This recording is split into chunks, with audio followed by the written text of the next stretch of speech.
Now, we all know what LeBron James has been able to do for both the city of Cleveland and the Cavaliers franchise.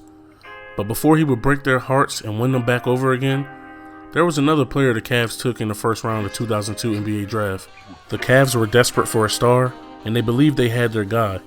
They had themselves a player that scored 100 points in a high school game, averaged 20 in college, and was heavily compared to Allen Iverson.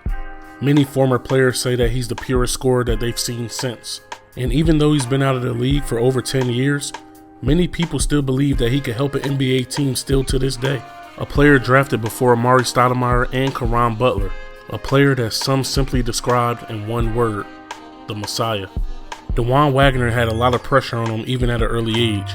Being the son of an NCAA champion and former NBA player Milt Wagner, DeJuan lived up to every bit of the hype, becoming the #1 ranked basketball player in his graduating class of 2001. Now, in my opinion, Milt Wagner is the greatest high school basketball player the state of New Jersey has ever seen. And that's no small feat. Some of the other players that come out of New Jersey: Rick Barry, Bob Hurley, Kyrie Irving, Karl Anthony Towns, and Jay Williams, just to name a few. DeJuan will lead his Camden High School team to a New Jersey Tournament of Champions title as just a junior.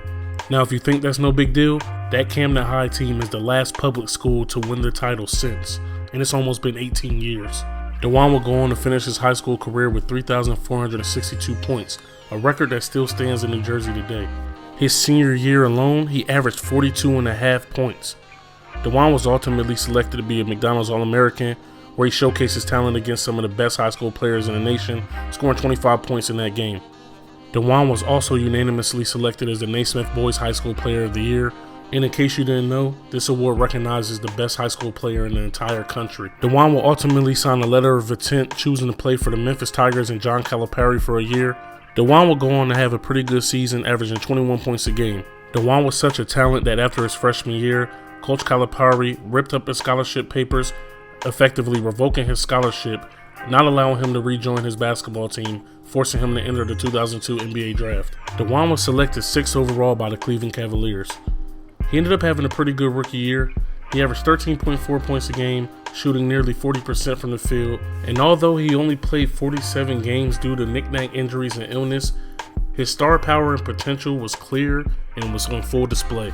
The dream of DeJuan and LeBron sharing a basketball court for years to come was a very short-lived dream. In his 3 short years with the Cavs, Milt Wagner was hospitalized several times with stomach issues, later diagnosed as ulcerative colitis. DeJuan's illness wouldn't take to the meds, and he eventually had to have surgery to move half of his colon. In 2005, after fighting off the illness in a career low of just 4 points a game in 11 games, the Cavs decided to waive DeJuan. But his NBA dreams weren't over yet. In 2006, DeJuan ultimately worked himself back into basketball shape and earned himself a 2-year contract with the Golden State Warriors. But unfortunately, after 2 months and just 1 NBA game played, DeJuan found himself once again being released from the NBA squad. DeJuan ultimately found himself overseas playing for a squad in Poland before taking a nasty fall driving to the hoop, injuring his hip, effectively ending his professional basketball career. DeJuan is one of the few NBA-level talents whose career was cut short due to illness rather than injury. Where is he now? On most days, you can find Wagner in Cherry Hill, New Jersey, at Adrenaline Sports Performance Center, which he owns. DeJuan chooses to live a quiet, simple life out of the eye of the media and the limelight that he was once in as a teenager. As a person from New Jersey who grew up watching and idolizing Milt Wagner and being able to witness some of the things that he was able to do on a basketball court with my own eyes, I can't help but often wonder, what if DeJuan could have had a long and healthy career? Could DeJuan and LeBron have been a dynamic duo? But all we can do now is reminisce and speculate about how such a great talent's career could have been.